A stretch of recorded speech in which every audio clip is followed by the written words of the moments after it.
time once again to slip into your camo, grab your bow, and join us out in the field for another episode of the Up North Journal, presented by PSE Archery. The Up North Journal crew is knocked and ready to rock for another exciting adventure. So let's step outside and hit the trail.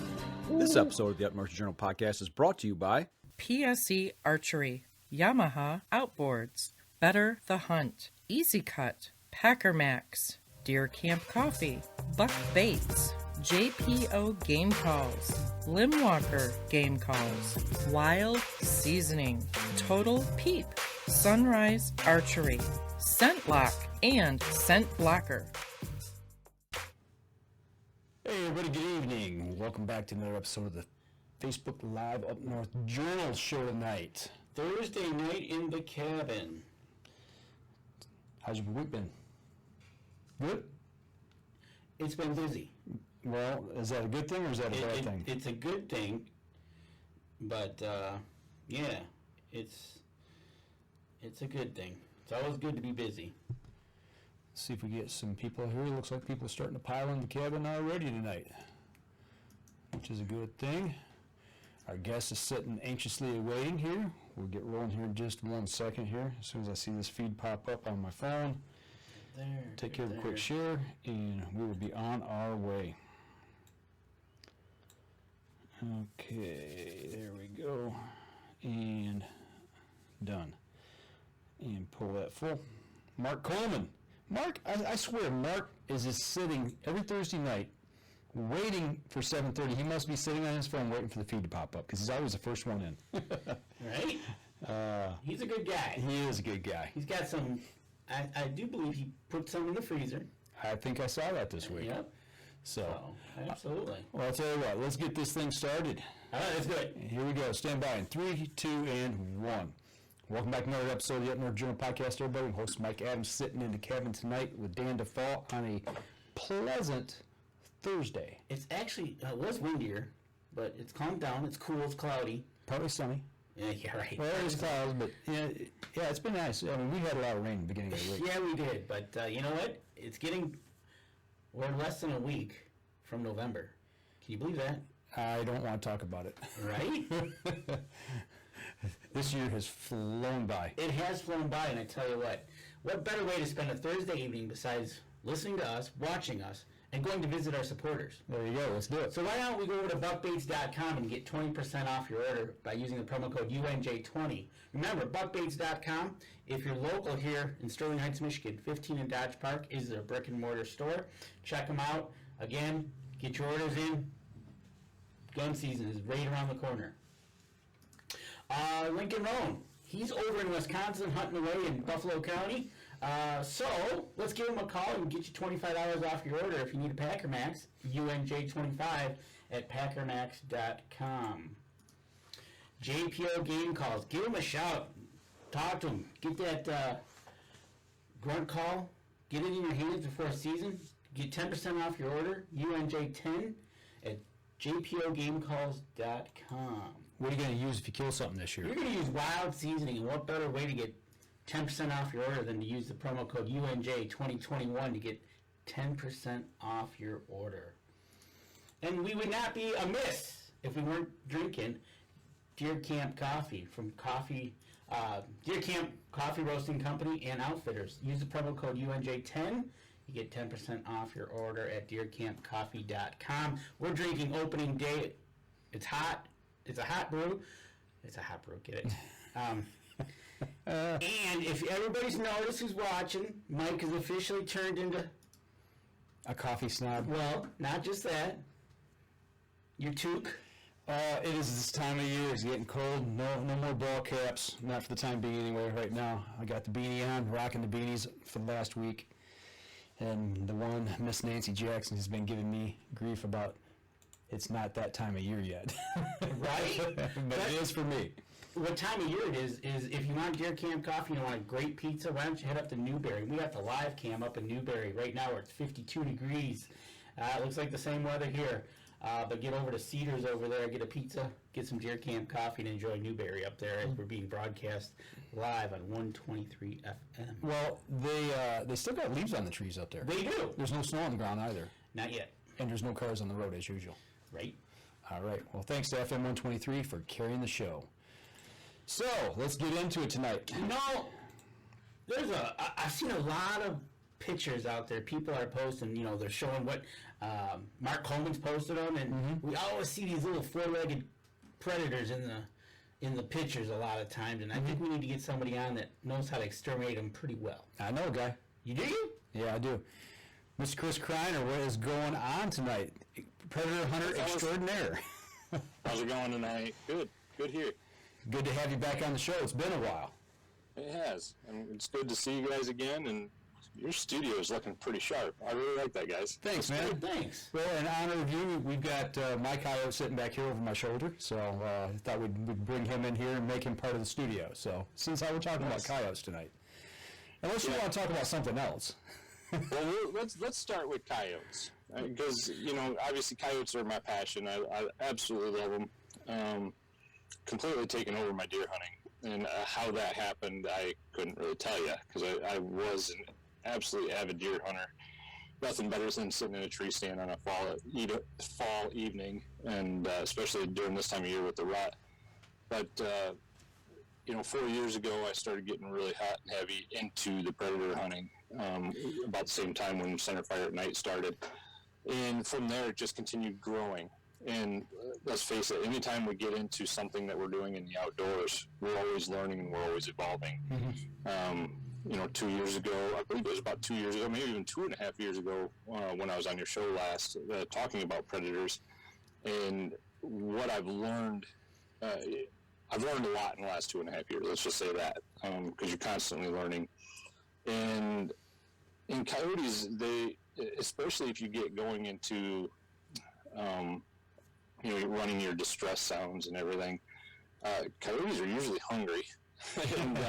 and especially if you're in an area where there's a lot of coyotes, it's almost like they're fighting to get to that food first. So, I've always said this, a lot of guys are hesitant to use rabbit distress as a prey sound, and it's the most common sound out in the field. So I always recommend using rabbit, because it just works. They hear it often enough naturally, because that's one of their main food sources. And then mouse distress works really well as a coaxer call. If they are close and you don't want a screaming rabbit, then you just use a mouse distress. You talked about a little bit earlier about sitting in the deer stand and then getting into the coyote hot and heavy. Was that more so because of seeing coyotes in your area and thinking, boy, I got to go after them for the deer purposes, or did it just become a passion just to go straight after the coyotes?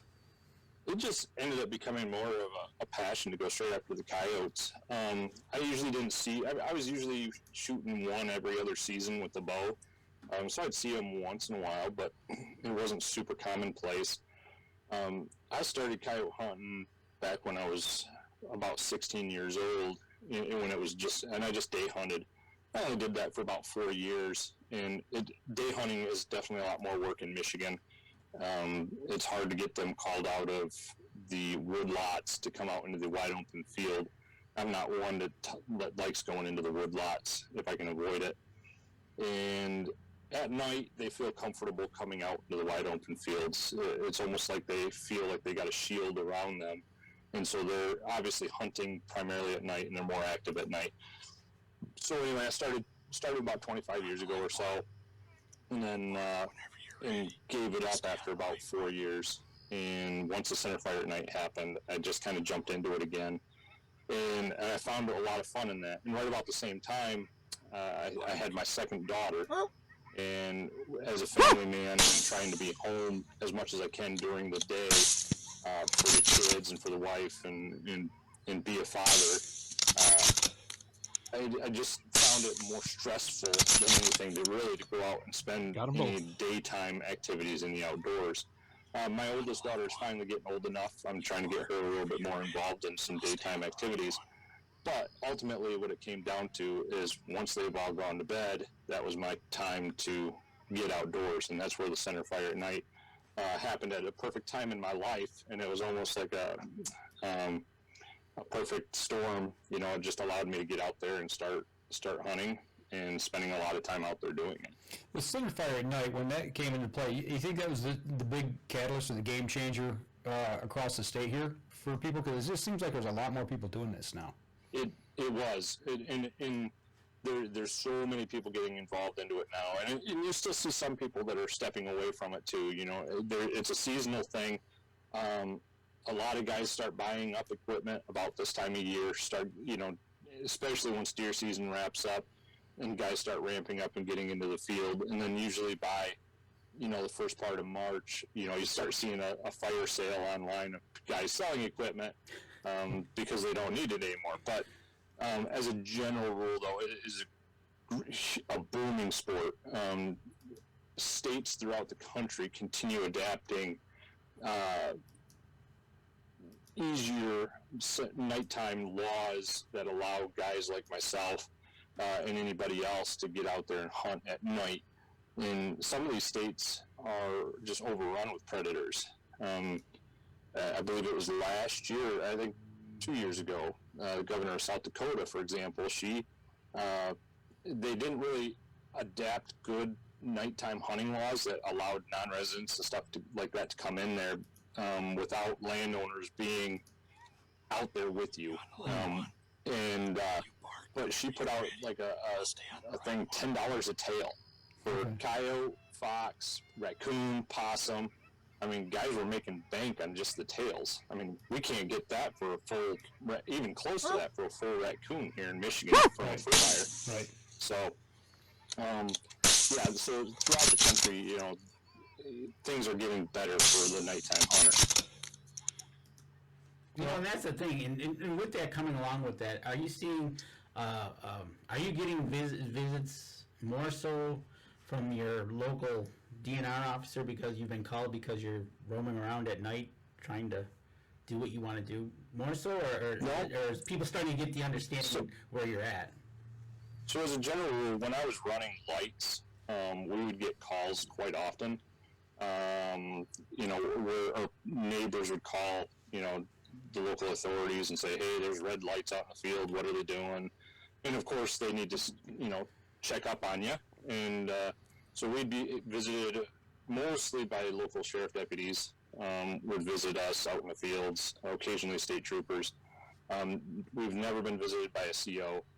But, since making the transition from lights into night vision and thermal, and even going a step further and going suppressed, it's gone down to non-existent. The only time I get somebody stopping by is somebody who thinks they own all the land around here and, they want to just make your life miserable type deal.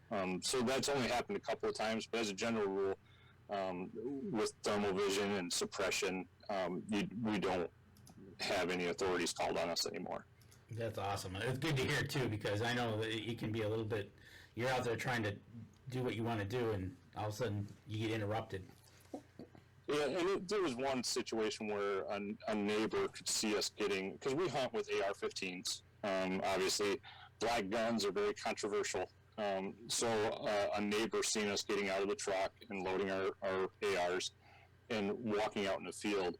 Next thing I know, I see a sheriff deputy at my truck. And one tip that I have given in the past is keep your local central dispatch on speed dial.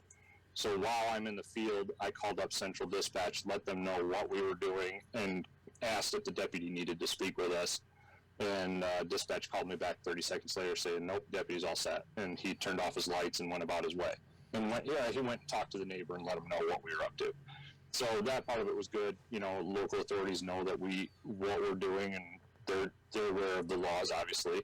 And having a relationship with your local COs can go a long way also. Just from if they recognize my truck, then as a general rule, they pretty much know I'm out there coyote hunting. They know who you are. Yeah. At this point, they know who I am. We got a picture up now of your setup. You got your AR, you got the scope on top, and it's sitting on a tripod. I think this is actually out in Nebraska, but you can see the suppressor on the front. How is that made a game changer for you in the field? Is when they started allowing those for hunting as well? So suppressors, I mean, let's face it, they're just a royal pain to try to get in your hands. Form 1 suppressor, where you file with Form 1, usually you can get the paperwork back from the government about 30 days is generally the rule of thumb. But it's still a $200 fee, and then you still have $300 to $400 into the parts to build your own suppressor. The suppressor on my rifle is the Silencer Co. Harvester 300, which is a manufactured suppressor, so those are a little more expensive, and then you still have to file for the tax stamp, which is, again, $200, and usually for a Form 4 tax stamp, you're waiting anywhere from 9 to 12 months to get that back. So it's a painstaking process. You have to have a lot of patience, but what it's done is it's not disturbing to the locals. They don't hear a loud rifle shot in the middle of the night. It sounds, I would put it close to slightly louder than a 22, but it's pretty quiet, with regardless of what rifle I'm shooting, whether 22-250 or a 6.5 Creedmoor, or the rifle in Nebraska there, that was a CZ USA Bren 2, which is a 223. It just really quiets down any rifle that you're using, and it allows, sometimes the coyotes don't quite know what that first shot was, unless that bullet's whizzing past their heads and they hear that crack of a shot. Usually they might run, anywhere from 20 to 40 yards and stop again. So sometimes it allows you to shoot the first one, and then the second one will usually stop and allow you to shoot the second one, so you can get your doubles. And then occasionally, some guys are able to get triples and quadruples using that method. So it's a very effective way to kill coyotes. And I gotta imagine when you're shooting like that, you've got a can on the front. Shoot the furthest one away first, so you've got that shorter distance for that follow up on the second one. Well, sometimes there's a happy medium there, because usually I will shoot the first closer one first, because if that bullet is traveling past the first one and second one and third one, and you're shooting the fourth one back, the coyotes 1 through 3, they're hearing the crack of the sonic boom of the supersonic bullet. So that crack is what causes them to more or less be startled. And so if you shoot that first one, the bullet doesn't travel far enough for the second one to hear the crack, and it hears something. It hears the wallop of the bullet hitting the first coyote, so it'll spook a little bit, but it generally won't clear the field. It'll generally stop for a second time around. Now, occasionally, there was a video that popped up earlier of a double. So a buddy of mine took a shot at the one coyote, and he did miss. And I followed up, and so learning how to lead for your follow-up shots is something that does take some time. And I'll be the first to admit I'm not always a great shot, and the blind squirrel found a couple of nuts that night when I dropped both of them coyotes on the run like that. So I saw the second one when we were watching. When the first time I watched it, I said, "Man, he's leading that thing a lot." And all of a sudden, they dumped. I was like, "Wow, what a shot!" That one was 199 yards out. Through GPS, I mapped out how far it was. Got them both. And the first one was 120 yards, and the second one was 199. So it was a long way out. So for every 100 yards, I generally recommend like a one coyote lead. Gotcha. So in that case there, I believe I was a solid 2 coyote lead, and I put the bullet right through both shoulders. So I mean, it hit him right in the money. You put an extra 99-yard lead on. I know, right? Exactly. So it was 1.99 coyote lead. Oh goodness, it was one of those nights that I just kind of like shrugged it off and said to my buddy, "Well, got them both. You covered it." Yeah, I got you covered. But that's one of those sections that we started hunting harder this year, because he lives in that section, and he was seeing coyotes on the regular. And we've taken 7 coyotes out of that section this year, and he's still hearing more behind his place. Wow. So he actually called one in a weekend and a half ago, and didn't end up getting a shot at it. But there's just an amazing amount of coyotes in certain sections that we continue to try to clean up. That is so. Well, that's the predator in them, right? So, but we're coming up on our first break. Why don't we step out, and when we come back, we'll continue talking yotes. We'll be right back after this. Hey, Jennifer Drake, how you doing? Nancy Jackson says you're tender. Yeah, that's right. I saw that. Yeah, I don't like the cold. You get a little cold on your noggin. I don't like it. That's why I wear the toque. Right. Yeah, it was a little early this season, but I tell you what, it feels nice. There you go. All right, we'll save this off here. We'll get talking in the next segment. Got any questions coming in yet? Not yet. All right, boys and girls, get those questions in. You gotta do your job out there. Right? I tell you what. Shoot them all. Okay, here we go. 3, 2, and 1. Welcome back. Second segment of the show. Talked about suppressor. We talked a little bit about calls, setting up at night, the center fire rule at night. You recently went on a hunt out to Nebraska. Now, I mean, I know you're hunting fields here on edge of woodlots and things, but out there, from what I remember, the few times I've been in Nebraska, there's not a lot of woodlots out there. To me, the pictures, it looks like big, huge rolling hills. What type of knowledge that you got here transferred out there to Nebraska, and what was different? Well, pretty much the difference with Nebraska is, like you're saying, there is no cover. There's no woodlots. We were literally driving my truck through all these hills, but what you don't realize by looking at the photos is those hills have little divots in them and little crevices all over the place. I mean, a lot of those divots were enough to hide my truck in and allow us to walk over the next ridge and try to call coyotes. And similar to, just using prey calls here, rabbit distress. But one of the things I noticed in Nebraska is there are so many more coyotes that it was a race to the dinner bell. Literally, like, as soon as you started playing that rabbit distress, if there was a coyote anywhere in the area, they were coming in full steam ahead. The very first set of the trip, we had a coyote pop over the ridge at like 20 yards from us, run down to the collar, and I was holding onto the still camera during those shots instead of a rifle, and it came through so fast. The one guy I was out there with from Athlon Outdoors, he ended up getting a quick shot at it, but hit behind it, just at his back feet.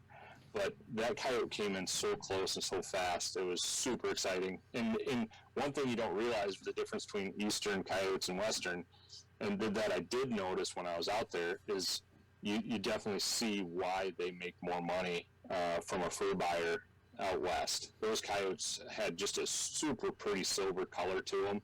I ended up bringing a really nice male back and sent it over to my buddy Cody Godwin, and he's going to send it into the tannery for me and have it hanging on my wall with everything else. So, but yeah, super crazy trip. Those coyotes, they just kind of materialize out of all these crevices and valleys in the hills, and then when you do hunt the flatlands of that area, they just kind of seem to pop up out of the brush, out of the middle of nowhere, out of the grasses, and they come running in. So we only ended up shooting, I was out there for 2 days, we only ended up shooting 6, but I want to say we seen somewhere between 20 and 30. Wow. And so do you feel like, okay, so now you've been out to Nebraska, you've been here. Do you feel like it was easier to call out there with as many more coyotes, or is it easier to call back here in Michigan? So we didn't even try. We hunted at night only a couple of times while I was out there, and I made the recommendation for the next trip, because they do plan on making this a yearly trip, is let's concentrate on more at night, because we were trying to find shadows, trying to find cover. I mean, we used ghillie suits, which helped out a ton to break up our silhouette on these hillsides, and we were still able to call coyotes within range. But what I would like to be able to do is sit in some of that flat land out in the wide open. You don't even have to really leave very far from the truck. Unfortunately, with this trip, we had a full moon, so that even made the nighttime a little bit difficult. It was just too bright out there. But I would think that we could absolutely smoke just a pile of coyotes at night from out there, especially if you're in the flatlands. And the other thing that I noticed out there is it's so wide open that I was running the collar at like 90 and 100% volume most of the time. It's like those hills just soak up the volume, and to try to get it out there and get as much distance, you're having to blast the collar. I was going to ask that. Like when you said you're using your collar at 90 and 100, how far would that approximately be, and how far do you think these coyotes were coming in from? I know you said you had them really close, but sometimes, so we had one coyote that showed up like a minute after I started the collar, and she popped up out of the grass as she was just out in the pasture, and then we had another. For the most part, most of the coyotes took anywhere from 12 to 15 minutes to get to us. But when they got to us, they were obviously full tilt running. So how far they had to come to get to us, I'm not sure. But they do have great sense of hearing. But they're also, I would almost say, these coyotes can have a little bit. What I've noticed, at least with the Michigan coyotes, sometimes they can have a little ADHD going on, where they're so preoccupied with this muskrat or this mouse over here that they're not paying attention to this screaming rabbit over here. And one case just this last summer this last spring before the corn got too tall with Clinton, we were hunting a piece of property over in Grand Ledge, Michigan, and we're running our typical adult cottontail, rabbit, and we see this coyote pop out of the wood line at like 700, 800 yards from us, but he's walking away from us, not paying attention to us at all. And so then I switched it over to baby cottontail. His ears perked up immediately. He came in on a run, and Clinton shot him at like 40 yards. So sometimes just changing the tune of the rabbit or the prey distress that you're using, it can change their mind and get them coming in. It's enough to just draw their attention. And that's where also thermal comes into view, because we were able to watch his body behavior through thermal imaging, at that distance, so we knew what he was looking for. So you're almost like fishing for coyotes. It is. I mean, you got to give the right lure and the right presentation for them to come running in. Exactly. And a friend of ours, Jerry Lambert, has a question for you. It says he's curious if you ever heard a bobcat scream while hunting at night. He has, and it's kind of unsettling. I have not. I mean, I've only ever called in one bobcat in southern Michigan, or mid-Michigan here in Ionia County, while I was coyote hunting. And other than that, I have not heard it at night. I don't do a lot of night hunting up north, but I imagine the guys up north probably hear it quite often. Actually, something that did happen this last year, since the last time I talked with you guys, is I finally was able to call in my first bobcat for the 2021 bobcat season, which was January 1st last winter. And I think it was on the 1st. I went up there with my boss, and him and I had the plan of calling a bobcat, and this was our second year doing it. And so our first trip up there, I think it was about 2 o'clock in the afternoon, finally called in a bobcat. I seen it coming across the swamp. I was trained on it, and it got behind some trees, and my boss saw it standing there behind the trees, so he swung around and took the shot. Which it was kind of a little bit of a joke, because he sat there looking at me like all freaked out, like he wasn't supposed to shoot. And it's like, dude, this is the game that when you get a shot, you don't hesitate, just take it. Whether it's coyotes, bobcat, whatever, and especially bobcat, because it's not an animal that that was my first bobcat I'd ever seen in the wild even. And I'm 42 years old now, and this was my first bobcat. So I was just ecstatic that I'd just seen one. And I told him, I said, I don't care about you shooting first, man. I said, did you kill the bobcat? That is all I cared about. And he goes, yeah, it's down right there. I mean, from that point on, we were both just like, I couldn't even tell you the excitement and the adrenaline at the same time for both him and I. And we walked up to it, and it's just an absolutely beautiful bobcat. It ended up being right around, it wasn't super heavy. I think it was right around 23 pounds or so. But a good buddy, taxidermist buddy of mine, Mike Doyle, ended up doing the mount on it, and it turned out absolutely excellent. So it's going to be a treasure for quite a while. And I won't mention the 2 other trips I went up there and missed 2 bobcats. That's why they call it hunting. That's right. Right? If you went every time and got it every time, it would be a different story. It's one of those things. I mean, coyote hunting is a lot of work.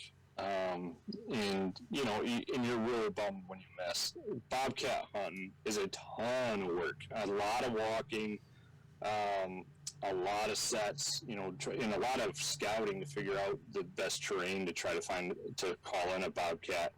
And we got lucky last season. You know, we hunted for 3 times that week and called in, you know, a bobcat for each trip. And so just that alone was very rewarding to see an animal like that. Oh, and you put the work in, like you said, the hard work, and they're so elusive, and they're not seen very often. When you do see them, just seeing them alone's a treat, and being able to get one, that just makes it even better. Yes. So I don't know if you guys want to go into Texas. Absolutely. Talk a little bit about pigs. And Chris Elmore says, good work, by the way. Thanks, Chris. You know what they say in Texas. You know, you go big or go home. So yeah, let's. I want to hear about the pigs, man. or go. You know, things are. You know, I even mentioned it a couple of times while I was down in Texas. Things are about to get western, and there were a couple of times with some big sounders of pigs that you know, it got a little crazy. Some lead was really flying. So a year ago, I was approached by Athlon Outdoors to host a program called Night Shooter, and I wasn't quite sure what they were expecting out of me or the Night Shooter program, but it took them a while to get it all put together, and they finally got all the details worked out, and they flew me down to Texas. And I met up with the production team down there, a cameraman and a producer, along with one of the coordinators from Athlon Outdoors, and we made a 4-day trip out of it to film a series called Night Shooter, which is part of Tactical Life magazine. So as part of that, you know, we were down there. We were kind of going through the ins and outs of using thermal and how we were utilizing thermal to be successful on these big hunts. And coyotes were part of the agenda too. And we heard a bunch of coyotes, but on any given night, we generally had 6 people out in the field with us. So, you know, that's just a lot of people out in the field to try to call in coyotes. We had coyotes walking through the scene multiple times, just couldn't get them to cooperate and come in for a shot. But we got in on some pigs, and you just start putting in that slow stalk. And most of the devices that we were using had range finders on them, so we were able to continually range where these pigs were at as we're moving in on them. And as a general rule, tried to get within 60 to 80 yards of them, because we were using, again, the CZ Bren 2s, and so we're using a 223, so we wanted to make sure we were making clean headshots and dropping them right there. So Caitlin was the co-host of the program with me for this particular trip, and we had a pair of pigs just working this hilltop, so we kept working closer and closer, to try to minimize the amount of horizon behind them, and so our bullets, if they pass through, they're not going anywhere but down. And so as we moved closer, we got within 60 yards, we did a countdown, and both pigs they didn't even hear anything. They both dropped right on the spot. So it was just a textbook hunt for both of us, and then we had a couple other big groups of pigs, which will all be part of this program. And I think from what I hear and understand, they're really hoping to build this series into something a little bit more than just what this. We filmed 4 episodes while we were in Texas, and we're hoping it'll draw enough attention to be able to keep it going. Well, we were sitting here, we were watching the video. Danny, re-rack that video and pop it full screen there. Go ahead. There you go. And yeah, they're just out there chewing away, and you guys put the smack on them. It's crazy on how they just were going to town in these hay fields, and then when you could see what the biggest problem with pigs in Texas or anywhere in the country is the amount of damage they do in these fields. Yeah, when they get to rooting, man, they can dig some trenches. So and we had a couple of groups of pigs where there was 20 or 30 pigs in a group, and they were just going to town in these hay fields. So we definitely did our best to make short work and knock down the population a little bit. Now, when you shoot and the pigs go over, they both fall at the same time. Did you guys count 3, 2, 1, shoot? Yes. Okay. Yeah. And people that hunt with me, they know I don't do countdowns well. This just happened to be a countdown that worked. I'll be honest, I got an itchy trigger finger, so when I got those crosshairs on my target, I want it to go. And so I don't do countdowns well. I do better on, I just, Clinton and I, we've hunted enough, Kyle Wilson and I have also hunted enough that, and even Keith Thalen is another good hunting buddy of mine. When I tell them bark to stop a coyote, I take that as the sign as it's go time. And so I get on the second coyote, and as soon as I hear their muzzle break, my round goes off, within 2/10, 3/10 of a second, and usually results in a double going down. I just can't do the countdown. I do so much better on a muzzle blast. Everybody's good at math in school. 3, 2, bang, 1.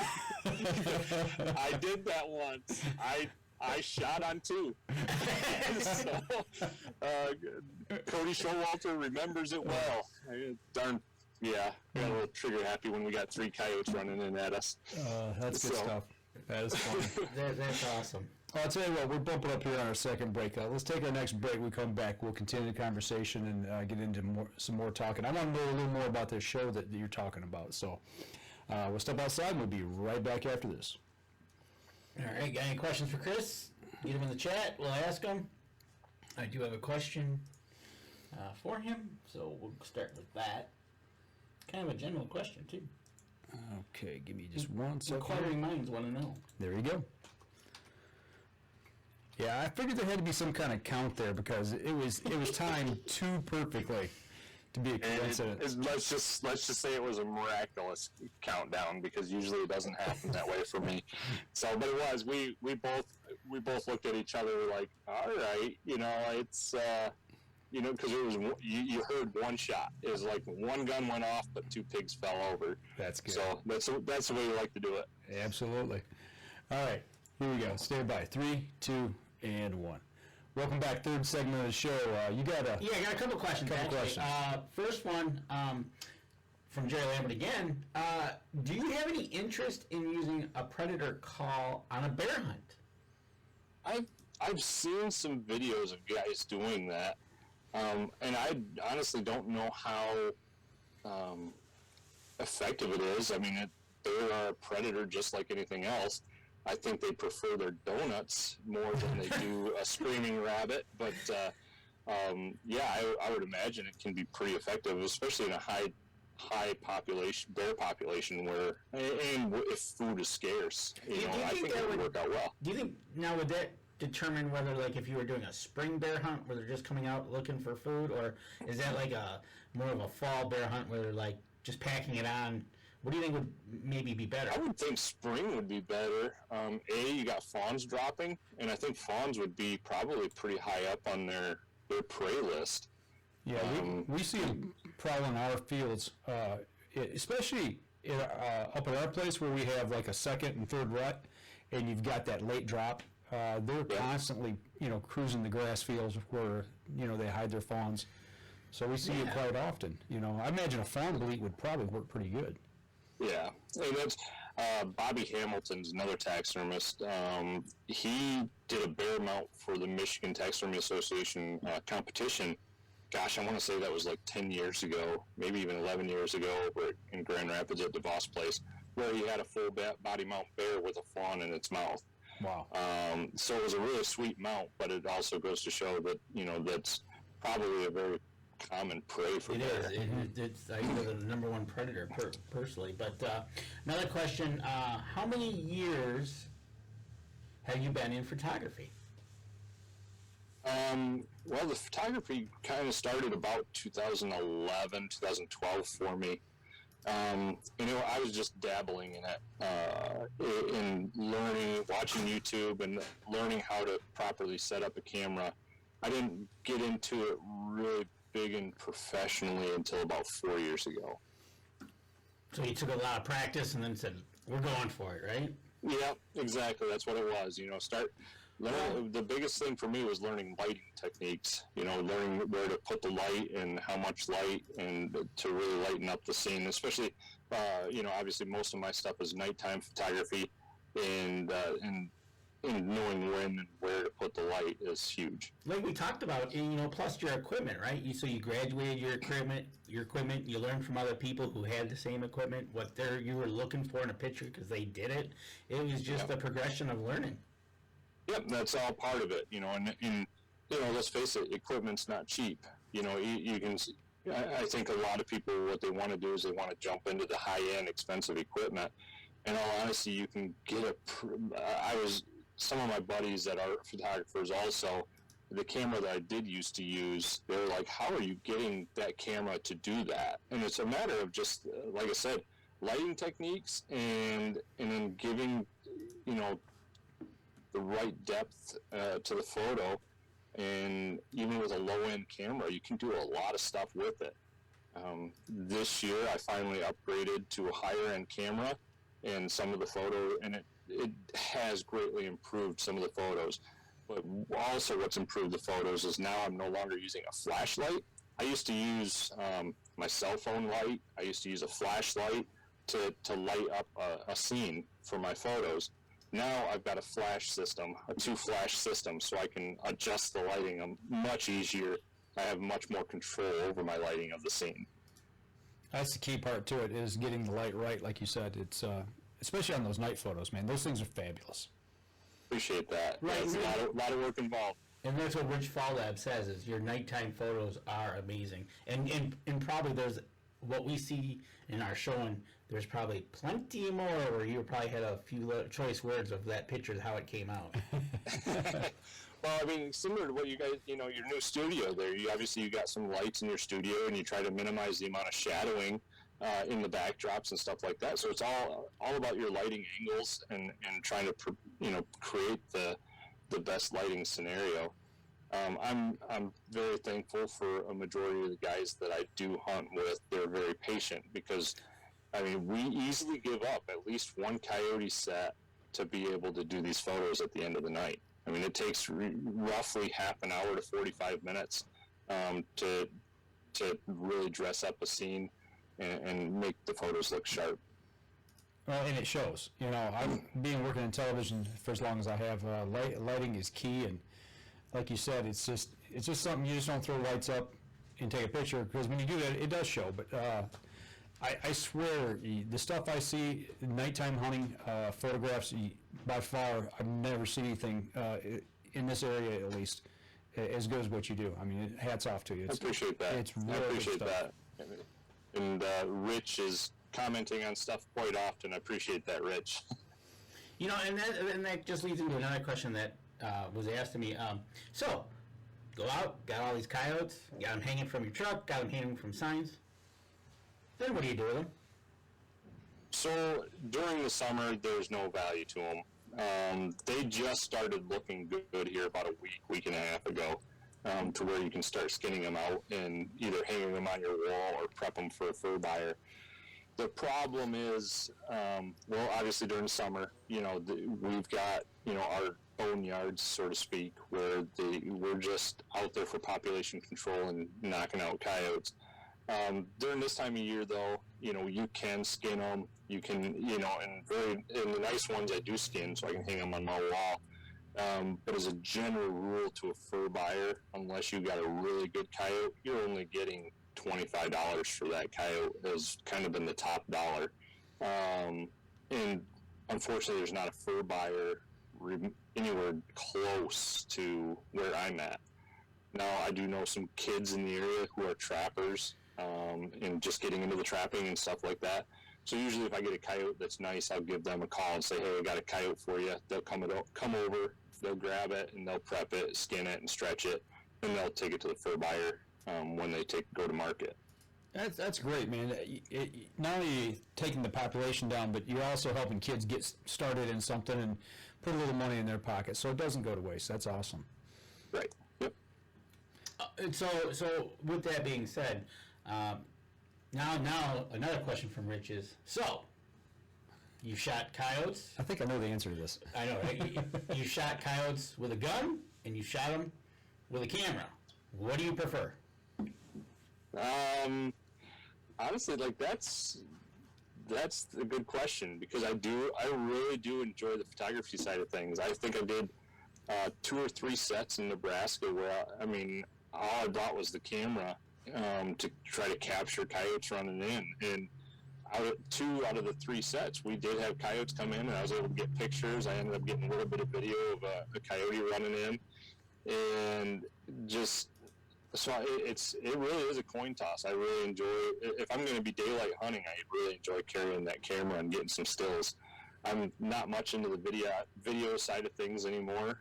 That used to be what I essentially attempted to do online, through YouTube, through Great Outdoor Pursuits, and did a lot of video stuff over the years. And I still do some review videos for companies, but for the most part, I prefer the still camera now. It's easier for me to not talk and just take pictures and try to dress them up that way. So he's starting to make that change. I'm not going to lie. I still love pulling the trigger, but it was a neat change to call in daytime coyotes like I was in Nebraska. That's not something I've only, in the last 3 years, I've only done it probably 2 times here in Michigan. I just don't get out coyote hunting during the day very often. But in Nebraska, that's all we did. And to have coyotes come running in like that was just such a treat. You mentioned dayside hunting versus the nightside hunting. You don't do a lot of dayside here. Is there, from what I've seen in a tree stand when I'm out bow hunting, or even during rifle season, it seems like early morning and late evening is the best time to be out, but middle of the day, there are opportunities to be had then. Yeah, if you can tuck yourself into some of these woodlots in the middle of the day, I think you could do really well, especially if you're in a high coyote population area. As a general rule, in Michigan, when I am daytime hunting, I try to target that first hour of daylight and the last hour of daylight. It does seem like they start getting on their feet and moving and preparing for either going to bed or getting up and ready for the night hunt. So those time frames usually, if I'm going to hunt daytime, work best for me. Okay. Now, for somebody just wanting to get into this, what's probably the number one best piece of advice you could give somebody who wants to try this and get out there and shoot some coyotes? Just not to give up. If so many people, it does take some time, and I know guys who have take 2 years, 3 years to call in their first coyote, and don't be afraid to try something different.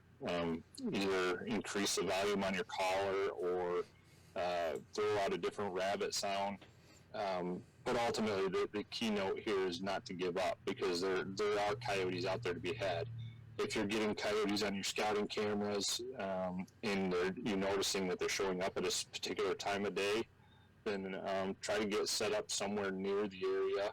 And if you're planning on daytime hunting, and use the cover to your advantage and get set up, and also use your wind to your advantage, because coyotes have very good noses. And try to call, and just don't give up. Something you mentioned there about playing the wind. Do you guys, when you set up on a field, even if you're shooting long distance typically, do you still play the wind heavy? Yes, I know a lot of guys. Some guys don't play the wind as much as others. I'm still so skeptical about the wind, but in the same token, I've had coyotes come in from my downwind side where I'm like, how is this coyote not smelling me? I mean, the wind's blowing right in his nose.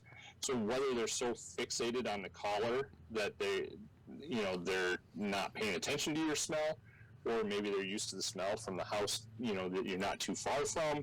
I can't answer that question for you, but as a general rule, I don't like taking those chances because I have had more coyotes win me and take off than not. So I like to play the wind, and I like to set the collar, whether it's a crosswind.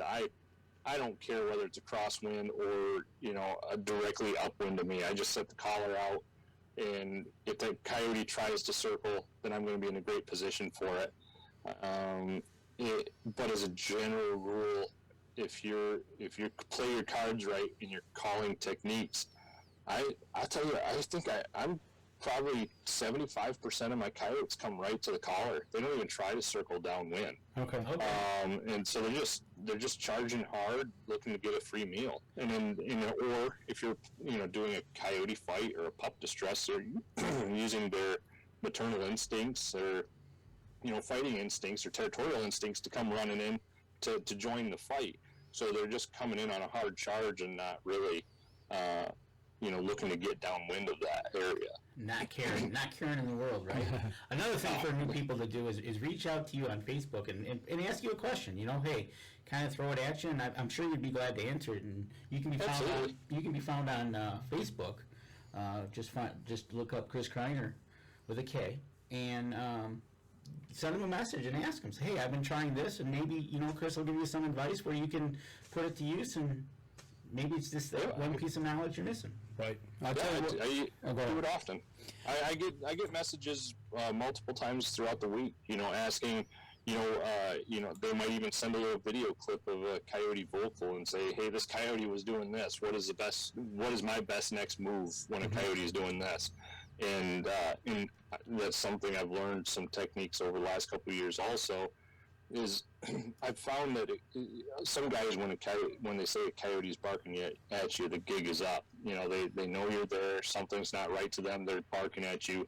I've found a technique that essentially you do a little bit of moving in on them, and you start barking back. Your electronic game callers now have so many audio options anymore that I've found if you do a little bit of move in on them, do some barking back, start trying to sound like another coyote or another group of coyotes, you can start putting their mind at ease, and they start coming to investigate. I had one piece of property. The coyotes were difficult out there. I knew there's coyotes out there every time I go out there, but they were always hanging up. And this one night, coyotes started barking at me. So I'm like, I got to do something different. I got to get these coyotes. And so I started barking back at him. I started doing some moving around, did some more barking. He followed up with some barks, and before I know it, he popped out of the cornfield and worked his way across the field my direction. And I think I shot him at like 50 yards. So it just took a little bit of work to get him. It was an extra long set, but you can sometimes call those wary coyotes that may either have been pressured before or just not sure what is going on, and they might just come in and investigate. Yeah, there you go. Like you said before, just don't give up. Yep, and Rich says you've answered a lot of his questions for him, and he thanks you for that. Anytime, Rich. Yeah, Rich got his first coyote here. Was that earlier this spring, if I remember correctly, or late last winter? He shot his first nighttime coyote. And it says it took him a couple years to call one in, and then it took another year to actually harvest one.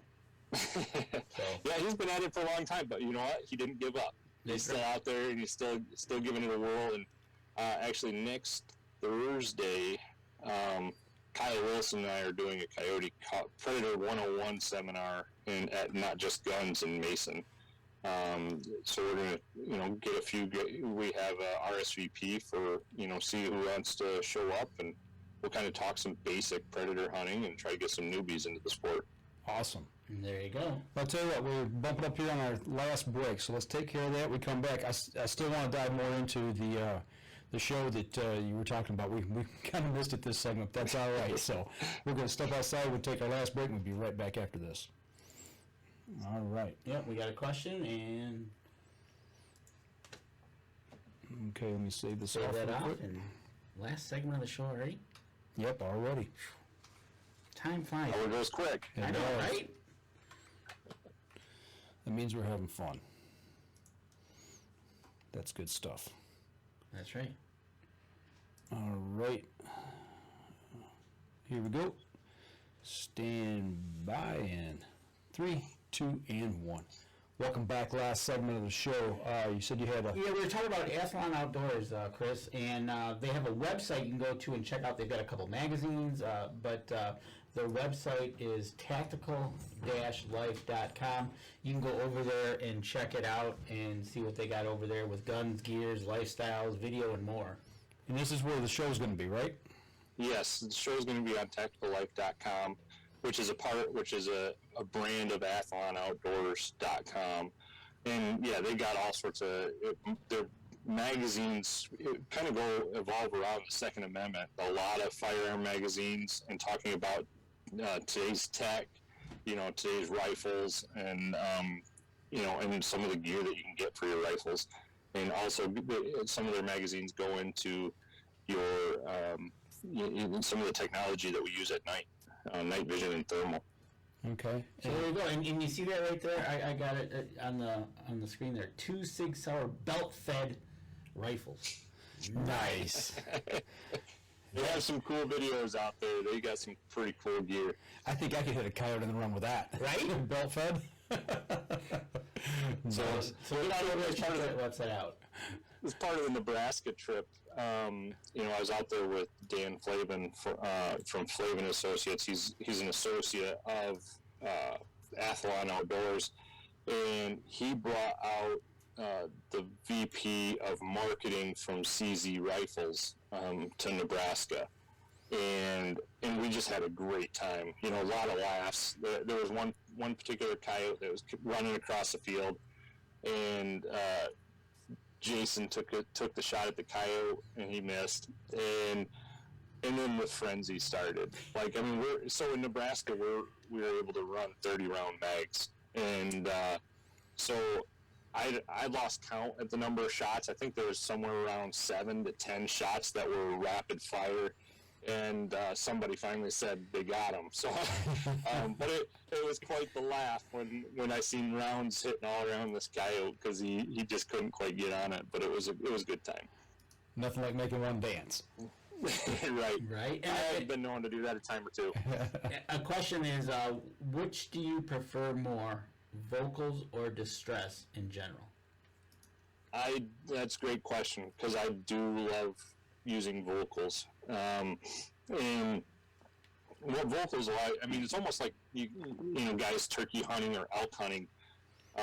Vocals allow you to get a response from, sometimes if the coyotes want to play along, play nice, get a response from the local coyotes, and A, tell you how far they might be, and then B, what their attitude is. If they're challenging you back, if they're just upset with your presence, or if they're like being calm and invitational, saying, hey, come on over and see, what we're doing over here. Or I might do the same back to them and try to draw them out. And I'll go back to Nebraska again. I was running vocals, trying to figure out where some local coyotes were. This was a night hunt, and we had this coyote respond over the hill, over the next ridge, and it was just all upset. It was just in a frenzy, and so I kept quiet for a little bit. I was just running some mouse distress on low volume, hoping that it would maybe draw it in closer. And it got closer and, let off very annoyed howl again, and sharp barks, and very pissed off, as you'd say. And so I told the guys, I'm like, she's coming, it's just a matter of time. It ends up popping up over the hill, They end up shooting her at right around 100 yards. And we walk up to it, and it was just a young, this year's coyote. It was just a young coyote, but I'll tell you what, in Mother Nature, that coyote was about ready to get its just tail handed to it, because you don't come into a coyote crowd with that type of attitude and not expect to get your hind end kicked. So she had all sorts of vinegar in her blood. So as they say, don't bring a knife to a gunfight. Yeah. She wasn't happy with our presence, but she would not have won that battle if there was a real adult coyote there. She wouldn't be doing so hot right now. They'd have found out what the pecking order was, so to speak. Absolutely. That's one of those things that it's funny.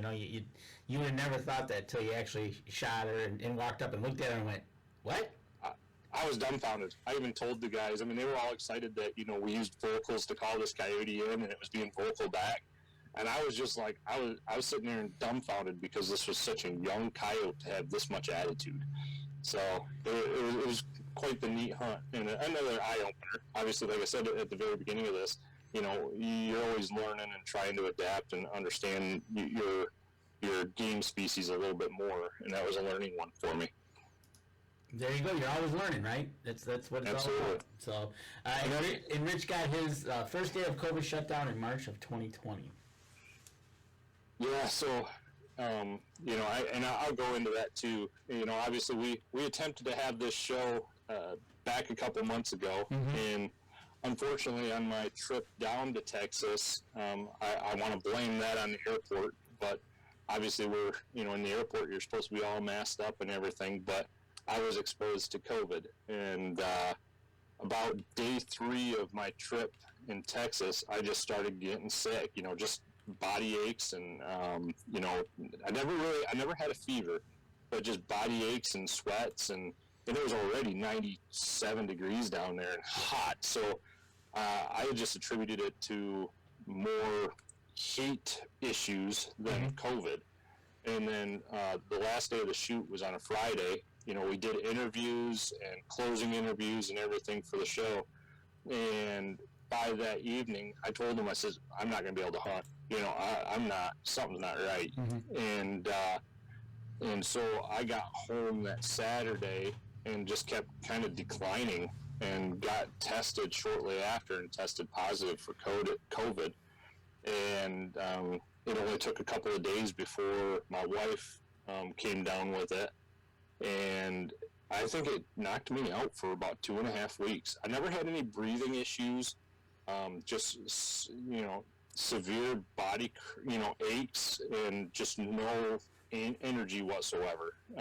So I was down for about 2.5 weeks, and unfortunately it ended up putting my wife in the hospital for a week. So, very guilty feeling comes over you when something like that happens, not sure what you have, and then you expose it to your family, but thankfully the kids, both my youngest daughter, so, which is weird about COVID, you hear about how contagious it is and everything, and it took 3.5 weeks before my 4-year-old came down with it, and she had it for about 6 days, where she just wasn't feeling well. She was just congested. But she did not have any breathing issues or anything like that. But like I said, my wife spent a week in the hospital, and she was not far off from needing a ventilator. It hit her really, really hard. I mean, she's only 40 years old. And it was a rough go of it for a week. And then, just as quickly as she declined, she came out of it, and they sent her home. When she first got into the hospital, they said that she would be in there for at least a couple of months. Wow. And then, here she is, released 5 days later. So huge relief comes over you when the news finally starts getting good. And then my oldest daughter, who's 6, she didn't come down with anything. No symptoms, no cough, congestion, nothing. She was fine. So yeah, it was a tough side effect of the Texas trip. And I definitely don't wish COVID on anybody. It was nasty. Obviously, we just, lost, somebody very, very good in the outdoor community. Absolutely. To COVID. Yeah. And thoughts and prayers out to his family, because it is definitely not a good thing. But in the same token, I'm not one to agree with, and not to get political, but the mandates for the vaccinations. I may still choose right now. I'm still talking with my doctor on what's best for my future. Mm-hmm. I have not made that decision, and my wife has not made a decision either. But in the same token, we don't want to go through what we just went through again.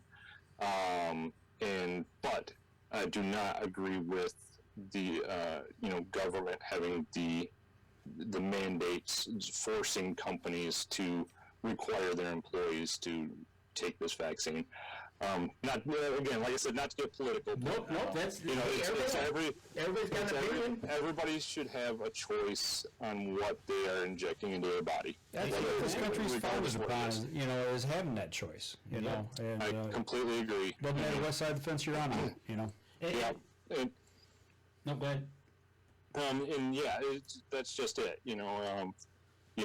Because it definitely, having COVID changed my perspective on it a little bit regarding the vaccine, because I was solely against it. But I did not anticipate that COVID would hit me or my family the way it did. I mean, my dad spent 2 weeks in the hospital because of COVID. And so you start looking at the pluses and minuses of that, and you start weighing out the vaccine, and there you go. And whether it's going to be a good choice for you. But you have to make that choice. Nobody should be making it for you. Absolutely. Agreed. Agree 100%. Speaking of choice, question is best time of night to hunt yotes? Is it, they've heard that it's 3 a.m. to pre-dawn? What's your choice of when's the best time to hunt? Whenever you can get out there, honestly, Yes. as soon as that sun goes down and it gets dark enough. So I know I mentioned this during our podcast a couple years ago, but I didn't mention it during this one. Is unless you have a full moon, you can stand in a wide open field. You don't need to be tucked into a fence row or anything like that. Get comfortable and wide open. Get a good 360-degree view around you, because you don't know where these coyotes are going to come from. But so once it's dark enough to be out standing out in the middle of the field, that's when I'm hunting. And I will, it doesn't matter whether it's 5 p.m. or 10 p.m. And once it's dark out there, I'll find myself somewhere in the middle of the field and just start hunting. And I tend to right around 20-25 minutes, if something hasn't come in, I'm moving to the next stand. I know guys who spend no less than 45 minutes on a stand. But I find that I like to move. I don't like standing in one spot too long and move on to the next one. On a given night, we're getting 3 or 4 stands in before, we usually call it quits, about 1-2 o'clock in the morning. And it's not because, the coyotes couldn't still be out there. It's because we're tired. Right. Too old for this. Right. There you go. Another question. On an average yote hunting set, where are you looking expense-wise to put into it to get started? So you can get into it pretty cheap. You can start with lights. When I started using lights, the problem is the coyotes did start showing a little bit of shyness to the lights, and not to mention you're not seeing everything. So for a couple $100, you can get a light kit that'll mount right to your rifle scope, and then you could spend another $150 to $200 on an electronic collar, or you can go even cheaper yet and learn how to use mouth calls and still be effective. I'm a button pusher. I just find it convenient to carry a collar out there, drop it in the field, and push buttons. I don't have to try to blow a rabbit to stress for 5 to 7 minutes. I'll pass out before I'm done with that set. so I have a tendency to just be a button pusher, and there's nothing wrong with that. A lot of guys, or there's guys out there that like to make fun of the button pushers and And honestly, it's whatever makes you successful, and whatever you can have the most fun. It's all about getting out there and having fun. Who cares what anybody else has to say? It's just another tool in the toolbox. Okay, that's what it is. If you want to do mouth calls, go ahead. If you want to be as you call it, a button pusher, go right ahead. But you got out in the woods. Yep, and the mouth calls does allow you to give some variation and put in, especially if you're blowing on a distress call, allows you to give a little bit more emotion than what might be able to come out of the caller. And, I've called them in with mouth calls before, but like I said, I'm usually pretty winded by the time I'm coming to one set, let alone trying to do a second set. Right. But yeah, it's so for less than $500, you can. I mean, let's just say you already have a rifle and a scope set up, good to go. Then less than $500, you can get the light, you can get the collar, and you can get out in the field and start hunting.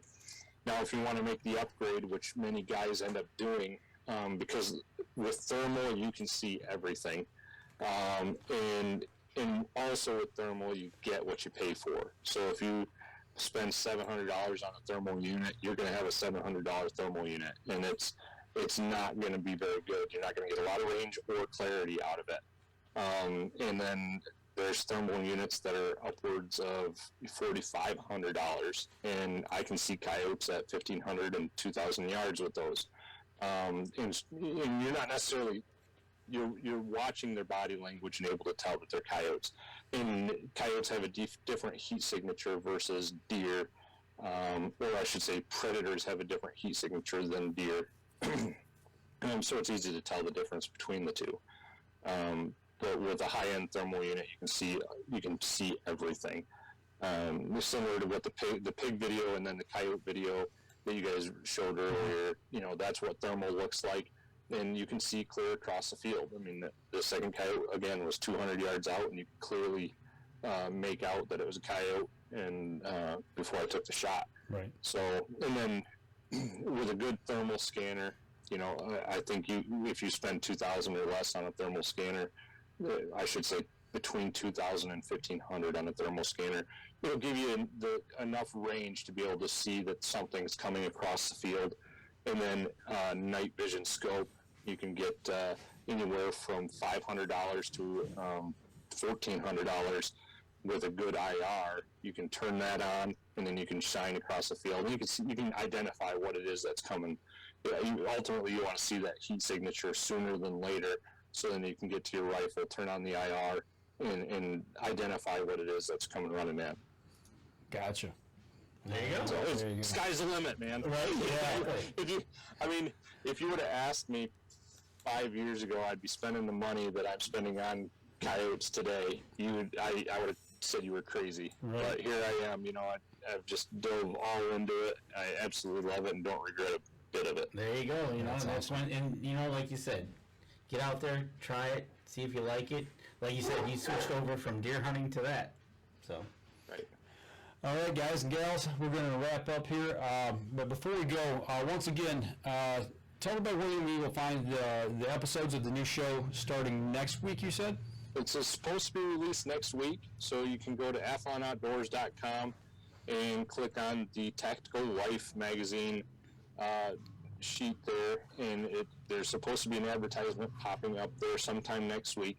Obviously, they can, search for my Facebook profile. I will share links there once it does go live, and I will let you guys know as well, and so you guys can share links on your pages. There you go. Sweet, thanks. And Mark Coleman says, thank you for your passion to eliminate the yotes. There you go. I love it, man. I absolutely love it.